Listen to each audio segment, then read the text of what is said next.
पिछले टॉपिक्स में हमने देखा कि जावा के अंदर थ्रेड्स क्या होते हैं, थ्रेड्स कैसे बनाए जाते हैं, थ्रेड्स के कौन कौन से मेथड्स हैं, थ्रेड्स की कौन कौन सी स्टेट्स होती हैं। इस टॉपिक में हम देखेंगे कि एंड्रॉयड के अंदर थ्रेड क्या होता है और थ्रेड का क्या मॉडल है एंड्रॉयड के अंदर। तो जब भी आप एक एप्लीकेशन बनाते हो और उस एप्लीकेशन को लॉन्च करते हो तो सिस्टम उस एप्लीकेशन के लिए एक single thread of execution create करता है और उस थ्रेड ऑफ एग्जीक्यूशन को हम कहते हैं मेन थ्रेड या कई दफ़ा उसको यूआई थ्रेड भी कहा जाता है। अब इस थ्रेड की रिस्पॉन्सिबिलिटी क्या है?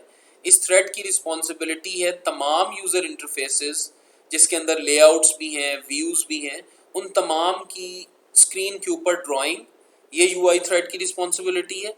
फिर उस यूआई के साथ जब यूज़र इंटरेक्ट करता है तो उस इंटरेक्शन के नतीजे में जो भी इवेंट्स जनरेट होते हैं उन तमाम की हैंडलिंग भी यूआई थ्रेड की रिस्पॉन्सिबिलिटी होती है। ठीक है। अब ये जो इंटरेक्शन जब होता है या जो आपकी जो यूज़र इंटरफेस है जिसमें एक्टिविटीज़ और फ्रेगमेंट्स भी शामिल हैं, आप सबको पता है कि एंड्रॉयड के अंदर जो मॉडल है एक्टिविटी के अंदर बहुत सारे कॉल बैक मेथड्स हैं जो कि ऑटोमेटिकली कॉल होते हैं और इसी तरह से जब यूज़र इंटरेक्ट करता है यूज़र इंटरफेस के साथ तो कोई इवेंट जनरेट होता है और उस इवेंट जनरेट के ऊपर भी कोई मेथड इन्वोक होता है। तो ये जितने भी मेथड्स हैं, चाहे वो लाइफ साइकिल के मेथड्स हों, चाहे वो किसी इवेंट की बेस पे कोई लिसनर के मेथड्स हों, ये तमाम मेथड्स जो हैं इनकी मैनेजमेंट और इनकी जो एग्जीक्यूशन है, प्रोसेसिंग है, इनकी जिम्मेदारी भी यूआई थ्रेड का ही काम होता है। अब ये जितने भी मेथड्स होते हैं यूआई के अंदर, ये थ्रेड सेफ नहीं होते। मतलब ये है कि जैसे कि अगर आपने अपनी एंड्रॉयड की एप्लीकेशन के अंदर एक तो आपके पास यूआई थ्रेड हो गया, आपने कोई और थ्रेड भी बनाया हुआ है, लेट्स से आपने कोई काम करवाना है, उस काम के लिए आपने एक थ्रेड बनाया, उस थ्रेड को बेसिकली हम वर्कर थ्रेड या बैकग्राउंड थ्रेड भी कहते हैं। तो यूआई टूल किट है जो वो थ्रेड सेफ नहीं है। मतलब ये कि जो वर्कर थ्रेड होगा, वर्कर थ्रेड से आप यूआई थ्रेड का काम नहीं करवा सकते। ठीक है। अगर हम करवाएंगे तो हमारी एप्लीकेशन क्रैश कर जाएगी। यानी कि यूआई थ्रेड का जो काम है वो सिर्फ यूआई थ्रेड ही कर सकता है, वर्कर थ्रेड वो काम नहीं कर सकता। ठीक है।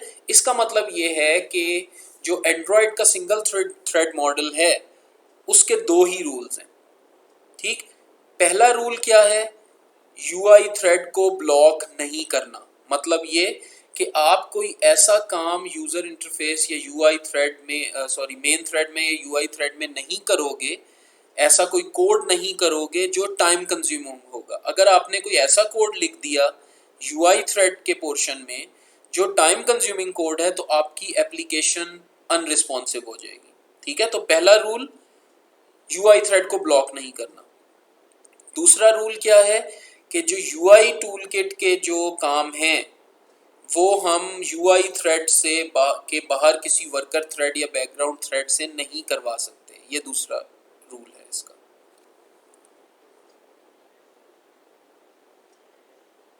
ओके, पिछले टॉपिक में हमें पता लग गया कि एंड्रॉयड का सिंगल थ्रेड मॉडल क्या होता है और उस थ्रेड मॉडल के पीछे क्या रूल्स हैं। रूल्स क्या थे? Do not block UI thread.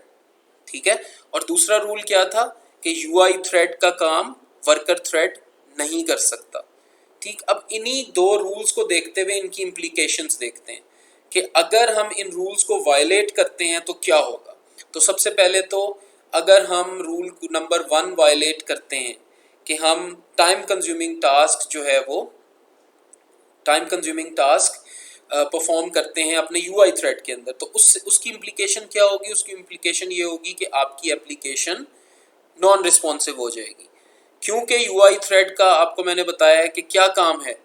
User interface की मैनेजमेंट, यूज़र इंटरेक्शन की मैनेजमेंट, जितने भी कॉल बैक मेथड्स हैं चाहे वो लाइफ साइकिल के हों या वो इवेंट्स हों, उन तमाम की मैनेजमेंट यूआई थ्रेड ही करता है। तो अगर आप अपना टाइम कंज्यूमिंग टास्क ऐसा कोड यूआई थ्रेड में लिख दोगे जिसकी एग्जीक्यूशन का टाइम ज़्यादा होगा तो आपकी एप्लीकेशन नॉन रिस्पॉन्सिव हो जाएगी और आपकी एप्लीकेशन जब नॉन रिस्पॉन्सिव होगी यूज़र उसके साथ इंटरेक्ट नहीं कर सकेगा। यानी यूज़र ये समझेगा आपकी एप्लीकेशन हैंग हो गई है। ठीक है। और करंटली 5 सेकेंड्स हैं मैक्सिमम। अगर 5 सेकेंड्स तक आपका यूआई थ्रेड ब्लॉक्ड रहता है तो आपको एप्लीकेशन नॉन रिस्पॉन्डिंग का डायलॉग अपीयर हो जाता है, जिसको हम ANR भी कहते हैं। ठीक है, इस डायलॉग में आपको कहते हैं कि आपकी जो एप्लीकेशन है वो काफ़ी देर तक नॉन रिस्पॉन्सिव है, इस वजह से एप्लीकेशन जो है वो क्लोज कर दी जाती है। ठीक है, तो इसको हम ANR कहते हैं। तो ये है इम्प्लीकेशन सिंगल थ्रेड मॉडल की। ठीक हो गया। अब टाइम कंज्यूमिंग टास्क आप सोच रहे हो कि ये क्या, कैसा कोड होगा।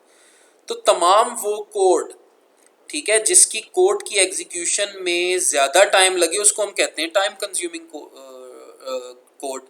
अब वो कोड क्या हो सकता है? फॉर एग्जाम्पल आपने इंटरनेट से कोई फाइल डाउनलोड करनी है। ठीक है, अब सबसे पहले तो क्या होता है, इंटरनेट से फाइल डाउनलोड करनी है तो you have to connect to the internet. अब इंटरनेट से कनेक्शन टाइम कंज्यूमिंग टास्क है। फिर कनेक्ट होने के बाद file downloading time consuming task है। अब अगर आप इसका code user interface UI thread के अंदर लिख देते हो तो आपकी एप्लीकेशन नॉन रिस्पॉन्सिव हो जाएगी। ठीक हो गया। अच्छा, अब दूसरा रूल क्या था जिसको हमने देखना होता है, वो क्या था कि यूआई टूलकिट के काम जो है वो यूआई थ्रेड ही करेगा, वर्कर थ्रेड नहीं करेगा।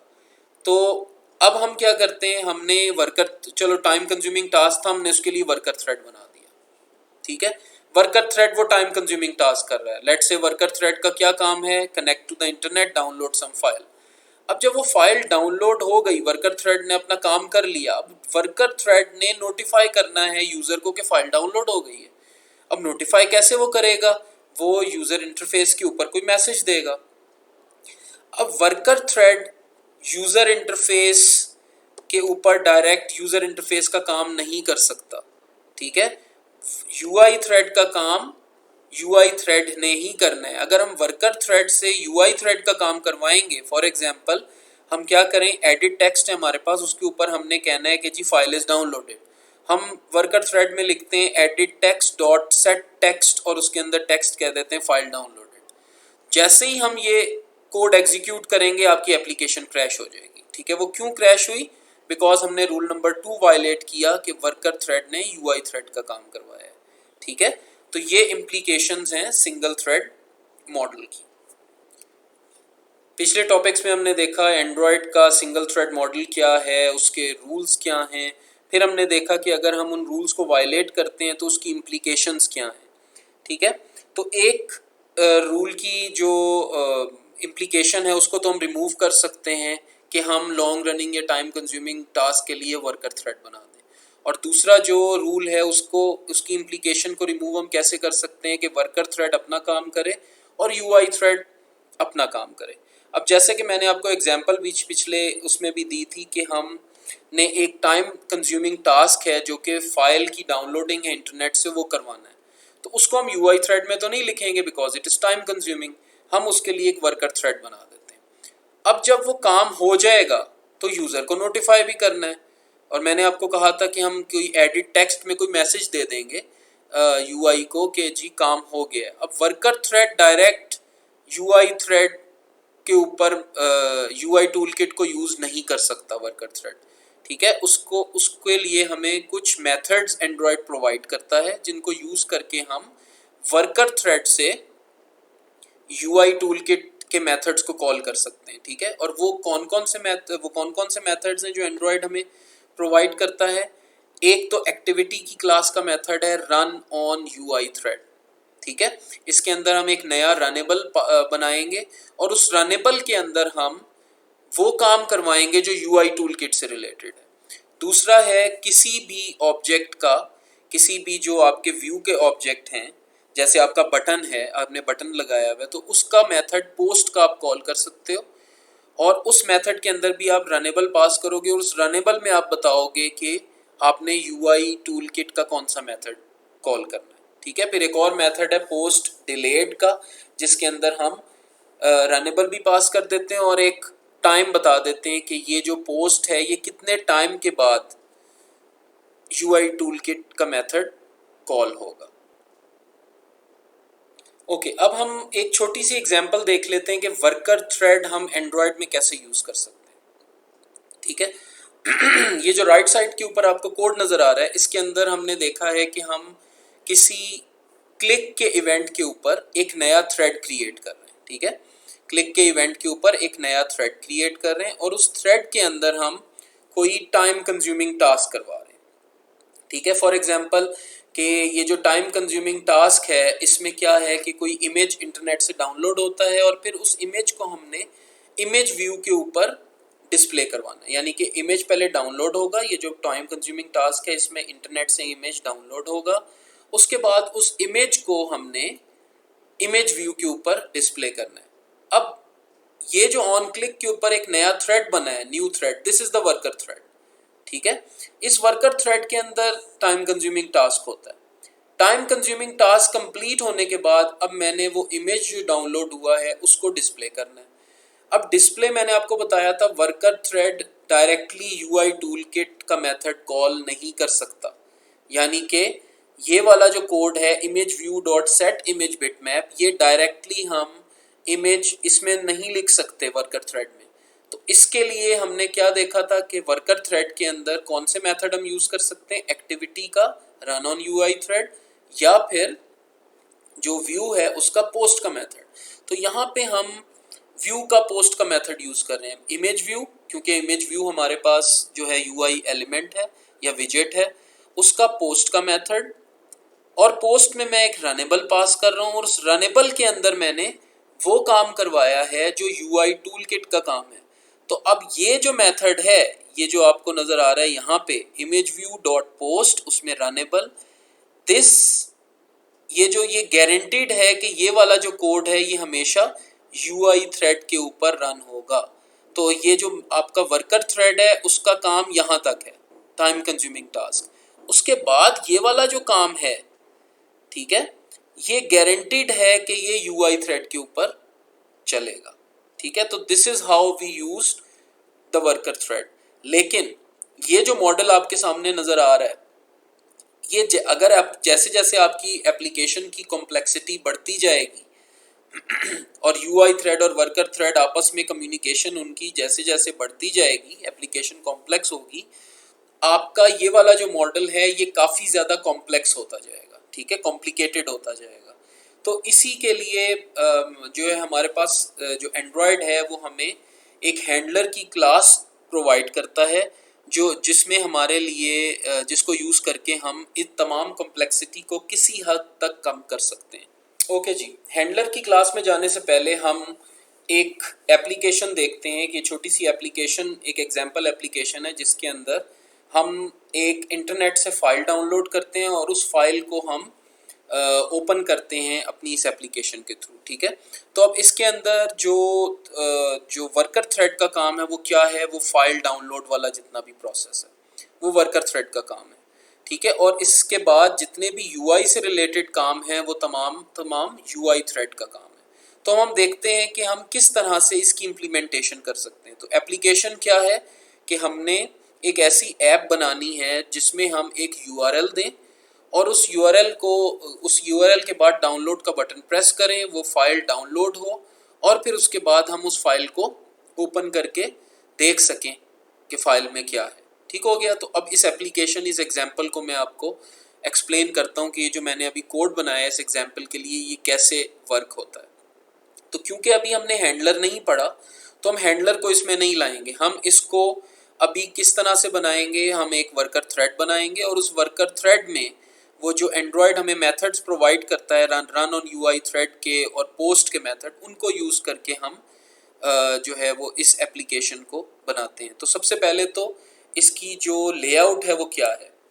ठीक है, लेआउट में मेरे पास सबसे ऊपर एक एडिट टेक्स्ट है जिसमें मैं यूआरएल दूंगा, डाउनलोड का बटन प्रेस करूंगा। जैसे ही मैं बटन प्रेस करूंगा लॉन्ग रनिंग या टाइम कंज्यूमिंग थ्रेड जो है काम जो है वो स्टार्ट हो जाएगा, जिसके लिए मुझे एक थ्रेड बनाना पड़ेगा। ठीक है, अब उसके बाद फिर जब थ्रेड चलेगा तो वो जो फाइल जो मैं डाउनलोड करने जा रहा हूँ उसकी डिस्क्रिप्शन इसमें आएगी। तो ये जो डिस्क्रिप्शन है ये कहाँ से आ रही है, वर्कर थ्रेड ने जब फाइल डाउनलोड की, ठीक है, अब वर्कर थ्रेड ने उस फाइल की इंफॉर्मेशन यूआई थ्रेड को बतानी है, यूआई थ्रेड को देनी, और worker thread directly UI thread पे नहीं चल सकता। तो फिर यहाँ पे हमें क्या करना होगा, यहाँ पे हमें वो रन ऑन यूआई थ्रेड या फिर पोस्ट के मेथड यूज़ करके फाइल डिस्क्रिप्शन देनी है। और फिर ये नीचे एक प्रोग्रेस बार है। ये प्रोग्रेस बार भी क्या है कि ये जैसे जैसे फाइल डाउनलोड होगी ये प्रोग्रेस शो होती जाएगी। ठीक है, तो ये प्रोग्रेस बार भी, अब ये भी वर्कर थ्रेड को पता है फाइल डाउनलोड कितनी हो चुकी है। अब वो हमने कहाँ पे यूआई थ्रेड को बतानी है, तो यहाँ पे भी हम वही रन ऑन यूआई थ्रेड का मेथड जो है वो कॉल करेंगे। उसके बाद जब फाइल डाउनलोड हो जाएगी, ये जो ओपन फाइल का बटन है ये हम जब प्रेस करेंगे तो फाइल जो डाउनलोडेड है वो ओपन हो जाएगी। ठीक है, तो ये एक छोटी सी एप्लीकेशन है। अब देखते हैं कि इसको कैसे इम्प्लीमेंट किया गया। ठीक हो गया। यहाँ पे देखो, अगर तो मैंने कुछ रेफरेंसेस लिए हैं, जितने भी मेरे पास विजेट्स हैं उनके रेफरेंसेस लिए हैं। फिर मैंने जो बटन्स जो मेरे पास थे, एक मेरे पास डाउनलोड का बटन था और एक मेरे पास जो था उसका ओपन फाइल का बटन था। इन दोनों के लिए मैंने क्लिक लिसनर्स बनाए हैं। क्लिक लिसनर्स के अंदर मेरे पास ऑन क्लिक, अब जब मैं प्रेस करता हूँ डाउनलोड का बटन, अब आप सबको पता है, अब ये जो फाइल मैं डाउनलोड करूँगा, इस फाइल को मैंने इंटरनेट से डाउनलोड करना है और इसको स्टोरेज में रखवाना है। तो इसका मतलब क्या है कि मुझे परमिशंस की ज़रूरत है। तो सबसे पहले तो मैं मैनिफेस्ट में जाके यहाँ पे परमिशंस लूँगा, एंड इंटरनेट की परमिशन। अब इंटरनेट की परमिशन क्या है, इंटरनेट की परमिशन डेंजरस परमिशन नहीं है, लेकिन ये आपको बताना होगा कि this application you wants this permission, uses this permission. उसके बाद right external storage and read external storage. ठीक है, ये परमिशंस डेंजरस हैं। इनके लिए मुझे क्या करना पड़ेगा, वो रन टाइम परमिशंस वाला जो कोड है वो लिखना पड़ेगा। तो सबसे पहले तो जैसे ही मैं डाउनलोड का बटन प्रेस करूंगा, आई नीड परमिशंस, तो यहाँ पे मैंने कोड लिख लिया है। सबसे पहले चेक कर रहा हूँ कि क्या परमिशंस मौजूद हैं या नहीं। अगर परमिशन मौजूद नहीं है तो मैं रिक्वेस्ट कर रहा हूँ परमिशन। अगर यूज़र ग्रांट कर देता है परमिशन, तो मैंने आपको बताया था परमिशंस में कौन सा मेथड कॉल होता है, ऑन रिक्वेस्ट परमिशन रिजल्ट। यहाँ पे मैं चेक कर रहा हूँ, अगर वो परमिशन ग्रांटेड है तो मैं स्टार्ट डाउनलोड कर रहा हूँ, यानी डाउनलोड का प्रोसेस, एक मेथड बनाया है जहाँ पे डाउनलोड का प्रोसेस स्टार्ट होता है। ठीक है, अगर परमिशन नहीं दी, डिनाई हो गई है, तो फिर एक टोस्ट मैसेज डिस्प्ले कर देता हूँ, प्लीज ग्रांट परमिशन का। ठीक हो गया। अच्छा, अब अगर मेरे पास ऑलरेडी परमिशन मौजूद है इधर, ठीक है, तो फिर मुझे रिक्वेस्ट परमिशन की ज़रूरत नहीं है। मैं इधर एल्स में आऊँगा और डाउनलोड का प्रोसेस जो है वो स्टार्ट, डाउनलोड का मेथड कॉल, स्टार्ट डाउनलोड का मेथड कॉल कर दूंगा और डाउनलोडिंग का प्रोसेस स्टार्ट हो जाएगा। ठीक हो गया। अब ये जो स्टार्ट डाउनलोड का मेथड है, इसको ज़रा देखते हैं कि इस मेथड के अंदर क्या है। तो स्टार्ट डाउनलोड के मेथड में हम जाते हैं। इस मेथड में सबसे पहले तो एक यूआरएल है, एक यूआरएल हम बनाएंगे। अब यूआरएल कौन सी होगी, यूआरएल वो होगी जो हमने जो ऊपर स्ट्रिंग ली है, जो हमारे पास यूआरएल की एडिट टेक्स्ट थी यूआरएल के लिए, वहाँ से हम गेट कर रहे हैं उस स्ट्रिंग को और उस स्ट्रिंग को यूज़ करके एक यूआरएल बना रहे हैं। ठीक है, अब दिस इज़ रिक्वायर्ड। यूआरएल के बगैर आप इंटरनेट से फाइल को डाउनलोड नहीं कर सकते हो। ठीक हो गया। अब ये जो फाइल डाउनलोडर है नीचे आपको जो नज़र आ रहा है, this is the runnable class. ठीक है, this is what, this is the thread. इसके लिए हम एक थ्रेड बनाएंगे। ठीक है, इसके अंदर हम यूआरएल पास करेंगे, यानी जो मेरा वर्कर थ्रेड है उसके लिए मैंने एक क्लास बनाई है और उस क्लास का नाम है फाइल डाउनलोडर, जो इम्प्लीमेंट कर रही है रनेबल को। ठीक है, अभी हम देखते हैं कि वो उसके अंदर कोड क्या है फाइल डाउनलोड का। तो उसके अंदर हम यूआरएल पास कर रहे हैं, यानी कि ये वो यूआरएल है जो इंटरनेट से जिसके ऊपर फाइल पड़ी है और जहाँ से हम फाइल को डाउनलोड करेंगे। उसके बाद मैंने एक थ्रेड बनाया, इसके अंदर ये रनेबल पास किया और उस थ्रेड को मैंने स्टार्ट कर दिया। ठीक हो गया थ्रेड को। अब इसमें कौन सी एक्सेप्शन आ सकती है यूआरएल में, मेल फॉर्म्ड यूआरएल एक्सेप्शन, यानी अगर आपकी यूआरएल ठीक नहीं है, ऐसी यूआरएल नहीं है जो इंटरनेट के लिए हो, तो फिर आपका ये कोड नहीं चलेगा, यहीं पे आपकी एक्सेप्शन आ जाएगी। तो you have to provide the proper URL. ठीक है। अच्छा, अब जब मैं थ्रेड को स्टार्ट करूंगा तो मेरा जो ये रन का मेथड है, ये जो फाइल डाउनलोडर का के रनेबल रन का मेथड है, ये ऑटोमेटिकली इन्वोक हो जाएगा। इसके अंदर मैं क्या कर रहा हूँ, इनपुट स्ट्रीम बना रहा हूँ, आउटपुट स्ट्रीम बना रहा हूँ, कनेक्शन के लिए यूआरएल बना रहा हूँ। ठीक है, सबसे पहले तो मैं कनेक्शन इस्टेब्लिश कर रहा हूँ। वो जो यूआरएल मैंने दी है यहाँ पे, ठीक है, उसका ओपन कनेक्शन का मेथड है, वो कॉल हुआ और उसके बाद कनेक्ट हमने करने की कोशिश की। अगर ड्यूरिंग दैट कनेक्शन, ठीक है, ड्यूरिंग दैट कनेक्शन कोई एरर आ जाता है, तो उस एरर के केस में हमने यूज़र को बताना है कोई कनेक्शन एरर है। अब यूज़र को हमने बताना है किसी टोस्ट के थ्रू, तो टोस्ट भी किसका काम है, यूआई टूल किट का काम है। तो इसके लिए मुझे क्या करना होगा, मुझे वो जो मेथड्स हैं जो हमें प्रोवाइड करता है एंड्रॉयड यूआई थ्रेड पे रन होने के लिए, वो कॉल करना है।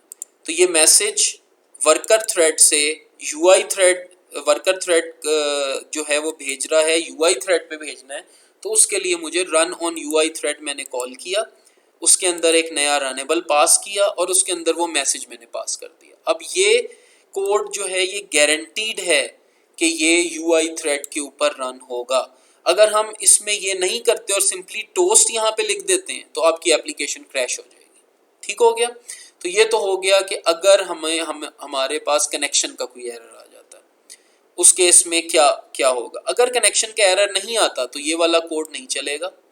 ठीक है, और हम यहाँ पे आ जाएंगे। ठीक हो गया। अब यहाँ पे हम वो जो फाइल जो डाउनलोड करनी है उससे रिलेटेड इन्फॉर्मेशन हम ले रहे हैं। ठीक है, हमने यहाँ पे उसकी लेंथ ली फाइल की, उसके बाद हमने जो है वो यूआरएल को दोबारा से कन्वर्ट किया इनटू स्ट्रिंग। अब ये क्यों ज़रूरी है, ये वो इन्फॉर्मेशन है अब क्योंकि हमने यूज़र को भी बताना है कि फ़ाइल कहाँ पड़ी है, फ़ाइल का नाम क्या है, फ़ाइल की लेंथ कितनी है, फ़ाइल से रिलेटेड जितनी भी इंफॉर्मेशन है वो तमाम इन्फॉर्मेशन एक कंपाइल करके एक स्ट्रिंग में रखेंगे। और अब मैंने इस इन्फॉर्मेशन को यूज़र को बताना है। यूज़र का के ऊपर एडिट टेक्स्ट, वो जो मैंने फाइल डिस्क्रिप्शन वाला आपको दिखाया था यहाँ पे, ये वाला पोर्शन, इस पोर्शन में मैंने ये फाइल की इन्फॉर्मेशन बतानी है। अब वो भी क्योंकि यूआई थ्रेड का काम है तो अगेन मैं क्या करूँगा, रन ऑन यूआई थ्रेड का मैंने मेथड कॉल किया और उसके अंदर मैंने वो इन्फॉर्मेशन पास कर दिया। अब अगेन ये वाला कोड क्या है, गारंटीड है कि ये यूआई थ्रेड पे चलेगा। ठीक हो गया। अच्छा, अब फाइल इन्फॉर्मेशन भी आ गई। अब हमने फाइल को क्या करना है, फाइल को डाउनलोड करना है, लेकिन डाउनलोड करने से पहले हमने कुछ चीज़ें चेक करनी है। ठीक है, अब क्या कर रहे हैं, सबसे पहले तो हम इनपुट स्ट्रीम गेट कर रहे हैं। इनपुट स्ट्रीम क्या होगी, ताकि हम फाइल को डाउनलोड कर सकें। ठीक है, आउटपुट स्ट्रीम किस लिए हमने यूज़ किया, ताकि हम फाइल को राइट कर सकें किसी डिस्क के जो स्टोरेज है हमारी उसके ऊपर। तो इनपुट स्ट्रीम हमने क्रिएट की। अब उसके बाद क्योंकि फाइल को राइट करने से पहले हमने कुछ चीज़ें चेक करनी है।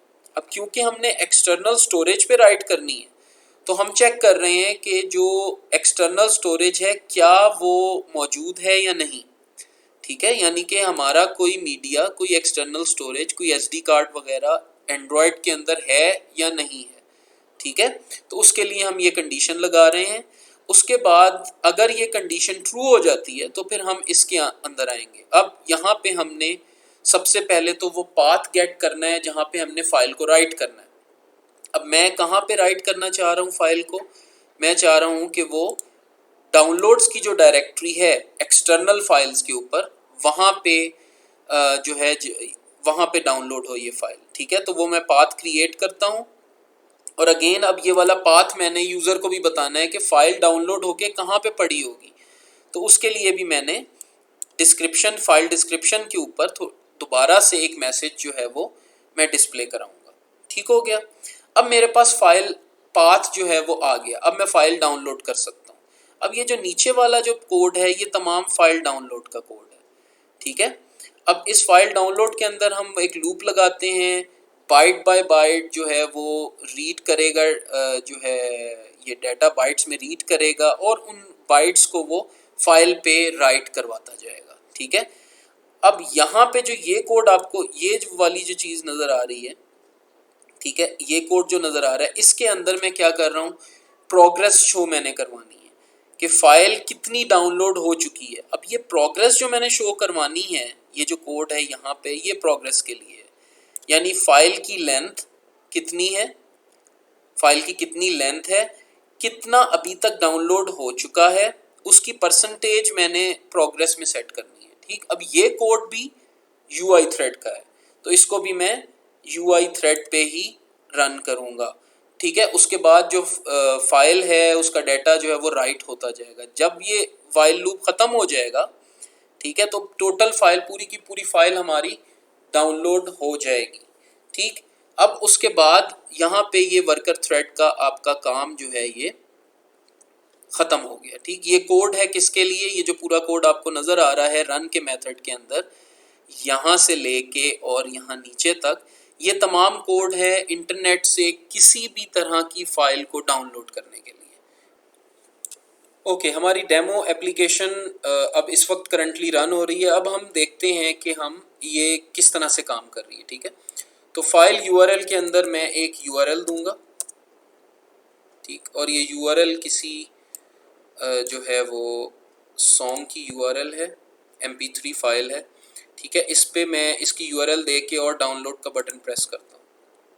ठीक, अब यहाँ पे क्योंकि परमिशंस मैंने ऑलरेडी दी हुई हैं तो मुझे परमिशन वाला डायलॉग नहीं अपीयर हुआ। ठीक, अब क्या हो रहा है, अब ये फाइल जो है वो इसकी डिस्क्रिप्शन, यहाँ पे वर्कर थ्रेड स्टार्ट हुआ डाउनलोड पे, वर्कर थ्रेड ने यहाँ सारी इन्फॉर्मेशन जो है वो इस फाइल डिस्क्रिप्शन में दी।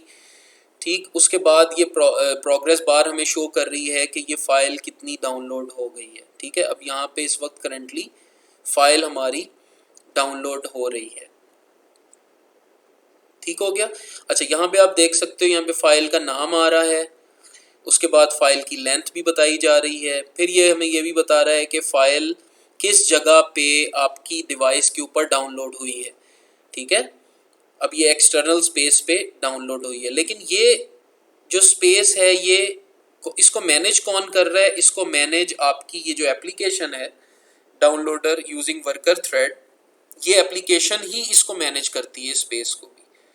ठीक है, अब इस स्पेस पे जो ये फाइल पड़ी है 32, अब इसको मैंने ओपन करना है 32189.mp3। इसको जब मैं ओपन करूंगा तो मुझे कुछ काम करने हैं। वो काम कैसे करने हैं, इस फाइल को ओपन कैसे करना है, ये अभी मैं आपको बताता हूँ। लेकिन पहले इसको फाइल जो डाउनलोड हो गई है इसको ओपन करें और देखते हैं कि क्या होता है।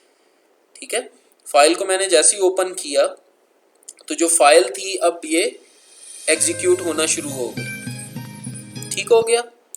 अब ये एग्जीक्यूट किस में हुई, ये किसी ऐसी एप्लीकेशन में एग्जीक्यूट हुई जो इस फाइल को ओपन कर सकती है, यानी वो default application that can open this file, वो ओपन हो जाएगी और उसमें फ़ाइल एग्जीक्यूट होना शुरू हो जाएगी। ठीक हो गया। इसका मतलब ये है कि हमारी ये छोटी सी एप्लीकेशन किसी भी तरह की फ़ाइल डाउनलोड कर सकती है और ओपन फाइल करके हम उस फाइल को व्यू कर सकते हैं। ठीक हो गया। अब हम देखते हैं ये जो ओपन फाइल के पीछे जो कोड है वो क्या है। ठीक है, तो इसको हम इस एप्लीकेशन को क्लोज करते हैं, वापस आते हैं कोड में, और कोड में अब ओपन फाइल का जो बटन था उसके ऊपर मेरे पास ये जो है ये कोड लिखा है। ठीक है, अब इस कोड को चलाने से पहले मैंने आपको बताया था कि ये जो फाइल डाउनलोड हुई है इस फाइल का ओनर कौन है। इस फाइल का ओनर ये वाला जो मेरी एप्लीकेशन है ये इस फाइल का ओनर है। ठीक है, तो इस फाइल को दूसरी एप्लीकेशन एक्सेस कर सकें इसके लिए मुझे कंटेंट प्रोवाइडर बनाना पड़ेगा। अब इसी एप्लीकेशन में मैं आपको ये भी बता रहा हूँ कि एक कंटेंट प्रोवाइडर है, उसकी एक एग्जांपल भी है कि वो कैसे बनाया जाता है। तो इस कंटेंट प्रोवाइडर को बनाने के लिए सबसे पहले तो मुझे एक मॉक क्लास बनानी है। एक मैं क्लास बनाऊंगा जिसका कोई भी मैं नाम रख दूंगा और उसको एक्सटेंड कर दूंगा फाइल प्रोवाइडर से। एम्प्टी क्लास है, अभी इसमें इम्प्लीमेंटेशन की हमें ज़रूरत नहीं है। इसका मकसद सिर्फ इतना है कि हमने एक्सेस देनी है इस फाइल, ये जो हमारे पास जो एक्सेस है, इस ये जो फोल्डर जहाँ पे डाउनलोड हो रही है फाइल्स, उसकी एक्सेस देनी है दूसरी एप्लीकेशंस को भी। ठीक है, तो यहाँ पे हम कंटेंट प्रोवाइडर एक बनाएंगे जो क्या करेगा, जो एक्सेस देगा दूसरी एप्लीकेशंस को कि वो एक्सेस कर सकें, परमिशन देगा दूसरी एप्लीकेशंस को कि वो एक्सेस कर सकें इस फोल्डर को जहाँ पे इस एप्लीकेशन की फाइल्स पड़ी हुई हैं। ठीक हो गया। तो उसके लिए हमने एक एम्प्टी क्लास बना ली। अब उसके बाद हम मैनिफेस्ट के अंदर जाके प्रोवाइडर बनाएंगे। ठीक है, यहाँ पे हमने प्रोवाइडर बनाया। अब ये प्रोवाइडर का टैग क्या कह रहा है, ये प्रोवाइडर का टैग कह रहा है कि दिस, ये जो एप्लीकेशन है, करंट एप्लीकेशन है, it is also a content provider. और कंटेंट प्रोवाइडर कौन सा कंटेंट प्रोवाइड कर रहा है? ये जो डाउनलोड्स का फोल्डर में जो फाइल्स पड़ी हैं वो कंटेंट है, ठीक है, वो प्रोवाइड कर रहा है। यानी अब कोई भी दूसरी एप्लीकेशन इसके कंटेंट को एक्सेस कर सकती है, ठीक है। उसके लिए मैंने ये प्रोवाइडर बनाया। यहाँ पे वो जो अभी मैंने बनाई है क्लास, उसका नाम दिया, एप्लीकेशन का आईडी दिया, ठीक है। अब ये एप्लीकेशन का आईडी क्या है? ये ओनर है इसका, प्रोवाइडर का, यानी ये प्रोवाइडर, इसका ओनर ये है, ये अथॉरिटी है इसकी। उसके बाद हमने परमिशन ग्रांट कर दी कि कोई भी एप्लीकेशन इसको ओपन कर सकती है। फिर उसके बाद मैंने यहाँ पे बताना है जी रिसोर्सेज कौन सी हैं, यानी वो रिसोर्सेज जो इस कंटेंट प्रोवाइडर जो जो रिसोर्सेज प्रोवाइड कर रहा है, जिन पे एक्सेस दे रहा है, वो ये वाली रिसोर्सेज हैं, ठीक है। प्रोवाइडर अंडरस्कोर पाथ, और ये कहाँ पड़ी है? XML के फोल्डर के अंदर पड़ी है। तो यहाँ पे रिसोर्सेज में हम जाएंगे और ये XML का फोल्डर है, इसके अंदर ये प्रोवाइडर पाथ पड़े हैं। तो ये फाइल भी आपको बनानी है। ये फाइल कैसे बनाते हैं? हम राइट क्लिक करते हैं, न्यू में जाते हैं, रिसोर्स, ठीक है। यहाँ पे आके हम यहाँ पे इधर XML करते हैं, यहाँ प्रोवाइडर्स, यहाँ पे XML डायरेक्टरी का नाम, और यहाँ पे हम लिखेंगे पाथ्स, ठीक है। अब ये वो पाथ्स हैं जो एक्सेसिबल हैं दूसरी एप्लीकेशन को इस प्रोवाइडर के थ्रू, ठीक है। अब वो पाथ्स कौन से हैं? वो पाथ्स हैं एक्सटर्नल फाइल्स। वो पाथ जो मैंने कोड में मैंने आपको बताया था, यहाँ पे जो हमारा कोड था वहाँ पे मैंने डायरेक्टरी बनाई थी, ठीक है, एक पाथ बनाया था जिसके ऊपर हमने फाइल्स को राइट करना है, ठीक है, यहाँ पे ये, ठीक है। तो ये वाला जो पाथ है ये एक्सटर्नल फाइल्स है। अब मैं यहाँ पे प्रोवाइडर में भी एक्सटर्नल फाइल्स का पाथ दे रहा हूँ, यानी वो एक्सटर्नल स्टोरेज के ऊपर जितनी भी फाइल्स पड़ी होंगी इस एप्लीकेशन जो प्रोवाइड करेगी, वो तमाम जो है वो एक्सेस कर सकती है कोई भी दूसरी एप्लीकेशन। तो इस तरह से हम, ये एक एग्जांपल है कि मैं एक कंटेंट प्रोवाइडर किस तरह से बना सकता। ओके, कंटेंट प्रोवाइडर हमने बना लिया। अब इस कंटेंट प्रोवाइडर को यूज करके हम इसका पाथ बनाएंगे और उस पाथ को मैं इंटेंट का डेटा के तौर पे सेट करूंगा, ताकि ये जो पाथ है, ये जो एप्लीकेशन, ये जो फाइल डाउनलोड अभी हुई है, इसको कोई दूसरी एक्सटर्नल एप्लीकेशन एक्सेस करके रीड कर सके और ओपन कर सके, ठीक है। तो मैंने पाथ बनाया यूजिंग द फाइल प्रोवाइडर। जो मैंने अभी आपके सामने कंटेंट प्रोवाइडर बनाया है, उसका मेथड है गेट URI का। उसके अंदर मैंने मुख्तलिफ पैरामीटर्स पास किए हैं और मेरे पास एक पाथ आज बन जाएगा जो कि मैं एज ए डाटा सेट कर सकता हूँ किसी इंटेंट के लिए। अच्छा, तो इंटेंट कैसे हम बनाएंगे? इंटेंट के लिए एक्शन है intent dot action underscore view. अब ये क्या करता है? इसमें आपको डाटा देना होता है और जो भी एप्लीकेशन इस तरह के डाटा को ओपन कर सकती है, ठीक है, वो एप्लीकेशन इस डाटा को ओपन कर देगी और आप के सामने वो एग्जीक्यूट होना शुरू हो जाएगी। ठीक हो गया। अच्छा, अब इसमें मैंने डाटा पास किया है पाथ से रिलेटेड। अब हमें नहीं पता कि ये फाइल किस तरह की हो सकती है जो हमने इंटरनेट से डाउनलोड की है, ठीक है, हमें नहीं पता। अब इसके लिए हम क्या करेंगे, हमने एक चूज़र डायलॉग ओपन करना है। ये चूज़र डायलॉग क्या होता है कि अगर कोई डिफ़ॉल्ट एप्लीकेशन, अगर बहुत सारी डिफ़ॉल्ट एप्लीकेशंस हैं जो इस तरह की फ़ाइल ओपन कर सकती हैं, ठीक है, तो एक चूज़र डायलॉग अपीयर हो जाएगा और हम उसमें से एप्लीकेशन सेलेक्ट कर सकते हैं। अगर कोई डिफ़ॉल्ट एप्लीकेशन ऑलरेडी मौजूद है जो कि इस तरह के डाटा को ओपन कर सकती है, तो वो ऑटोमेटिकली ओपन हो जाएगी। जैसे अभी हमने एग्जांपल में जब अपने MP3 को डाउनलोड करके चलाया था, तो जो गूगल का जो मीडिया प्लेयर था वो ओपन हो गया था, क्योंकि वो डिफ़ॉल्ट मीडिया प्लेयर है MP3 चलाने के लिए। ठीक, अगर वो ना होता तो फिर ये चूज़र डायलॉग हमें नज़र आ जाता। ठीक है, इसी तरह से अगर कोई ऐसी एप्लीकेशन मौजूद नहीं है जो कि इस तरह की फाइल को ओपन कर सके, तो ये चूज़र डायलॉग अपीयर हो जाएगा और उसमें लिखा आ जाएगा कि देयर आर नो एप्लीकेशंस जो इस फाइल को ओपन कर सकती हैं, और फिर उसके बाद हम स्टार्ट एक्टिविटी कर देंगे। ठीक है, तो इस तरह से हम कंटेंट प्रोवाइडर बना के एक्सेस दे सकते हैं किसी एक्सटर्नल एप्लीकेशन को कि वो फाइल को ओपन कर सके, जो वो उन फाइल्स को जो आपकी एप्लीकेशन प्रोवाइड करती है। ठीक है जी, तो ये थी हमारी एग्जाम्पल।